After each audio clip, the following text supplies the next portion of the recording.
আসসালামু আলাইকুম। বাবা, তোরা এবার থাইমা যা। যে পরিস্থিতি তৈরি করছো তোমরা একে অন্যের জন্য, দিন শেষে ছাত্রলীগের চেয়ে কিন্তু ভালো অবস্থা মনে আর হতে যাচ্ছে না। তবে আজকের এই যেই ভিডিওটা আমাদের আজকের টপিকে, এখানে সমন্বয়কদের অবস্থানটা পজিটিভ।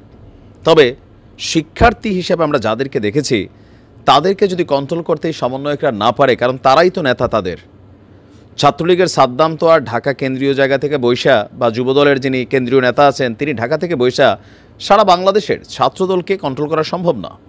কিন্তু দায়ভার দিন শেষে ছাত্রলীগ ছাত্রদলের উপরই চলে আসছে। তো এখন আমরা বৈষম্যবিরোধী শিক্ষার্থীদের যারা বস আছে, পলিটিক্যাল, আমরা নন পলিটিক্যাল বলি, তারা হচ্ছে আপনার এই সমন্বয়করা। কারণ তারা প্রত্যেকটা ইউনিভার্সিটিতে বিভিন্ন ধরনের একটা অবস্থান নিয়েছিল। তো এখন যখন তারাই তাদেরকে কন্ট্রোল করতে পারছে না, আবার তারাই মারামারিতে লেগে যাচ্ছে, তাহলে প্রশ্ন আসে যে এই ছাত্রদের নৈতিক অবস্থানটা কি হারাই গেল? 6 মাসও সময় হয় না। আসুন দেখি ঘটনা কি। আমরা আগে দেখতাম যে ছাত্রলীগ ছাত্রদল এখন আপাতত ক্ষমতায় নাই, বাট আগে করতো। মানে কিছু থেকে কিছু হলে ওই বাস ভাঙ্গো, এটা ভাঙ্গো, এরে মারো, হেরে ধরো, অনেকটা স্টাইলেই ঘটনা হয়েছে ইসলামী বিশ্ববিদ্যালয়ের শিক্ষার্থীদের সঙ্গে এসবি পরিবহনের একটি বাসের সুপারভাইজারের একটা কথা কাটাকাটি হয়। এর জেরে ক্যাম্পাসের প্রধান ফটকের সামনে শিক্ষার্থীরা বাসটিকে আটক করে এবং পরে কয়েকজন শিক্ষার্থী নিজের মনে করে বাসটিতে ভাঙচুর চালায়। তো এই সময় বৈষম্যবিরোধী ছাত্র আন্দোলনে যারা সমন্বয়করা ছিলেন তারা এখানে পজিটিভ ভূমিকা রেখেছে। তারা তাদের ভাঙচুরে বাধা দেন। তখন ভাঙচুরকারী শিক্ষার্থীরা সমন্বয়কদেরকে পাত্তা না দিয়া তাদের উপর চড়া হয়। এক পর্যায়ে সমন্বয়করা তাদের বাধা দিলে দুই দলের মধ্যে এখানে হাতাহাতির ঘটনা ঘটে। আর এই ঘটনাটি ঘটেছে গতকালকে রাত 12টার দিকে। পরে রাত 1:30টার দিকে ভাঙচুর করা ওই বাসটিকে ছেড়ে দেওয়া হয়েছে। শিক্ষার্থীরা বলছেন যে কুষ্টিয়া শহরের কাউন্টার থেকে কথা বলে এসবি পরিবহনের বাসে ওঠেন 13 জন শিক্ষার্থী। পরে কাউন্টারে কথা বলা ব্যতীতই বায়োটেকনোলজি অ্যান্ড জেনেটিক ইঞ্জিনিয়ারিং বিভাগের 15 জনের মতন শিক্ষার্থীও বাসে ওঠেন। এর 10 মিনিট পর বাসের সুপারভাইজার কাউন্টারে কথা বলা 13 জনের বাইরে অন্য শিক্ষার্থীদের নেমে যেতে বলেন। এ নিয়ে সুপারভাইজার এবং শিক্ষার্থীদের মধ্যে বাকবিতণ্ডা হয়। পরে শিক্ষার্থীরা ক্যাম্পাসে তাদের অন্য বন্ধুদের খবর দিলে তারা প্রধান ফটকের সামনে বাসটিকে আটক করে। ওই বাস ছাড়াও একই পরিবহনের আরও একটি বাস তখন তারা আটক করে, কিন্তু বাসে অসুস্থ ও বিদেশি যাত্রী থাকায় কিছুক্ষণ আটক রাখার পর তা ছেড়ে দেওয়া হয়।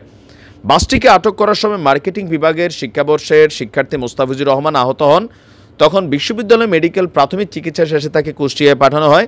আহত শিক্ষার্থী ও তার বন্ধুদের দাবি, বাস আটক করার সময় অজ্ঞাত ব্যক্তির ধারালো অস্ত্রের আঘাতে তার পা কেটে গেছে।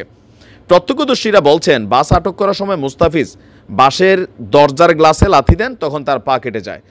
আপনারা বিষয়টা যেটা আমরা বলছি, এখানে সমন্বয়করা তারা যখন আন্দোলনে কি বলা হয় যে ভাঙচুরে বাধা দেয়, তখন ছাত্ররা সমন্বয়কদের উপরেই চড়াও হয়ে যায়। তো পরে প্রক্টোরিয়াল বডির উপস্থিতিতে রাত 1:30টার দিকে বাসটিকে ছেড়ে দেওয়া হয়। এই ঘটনাগুলো আমাদের কি বার্তা দিচ্ছে?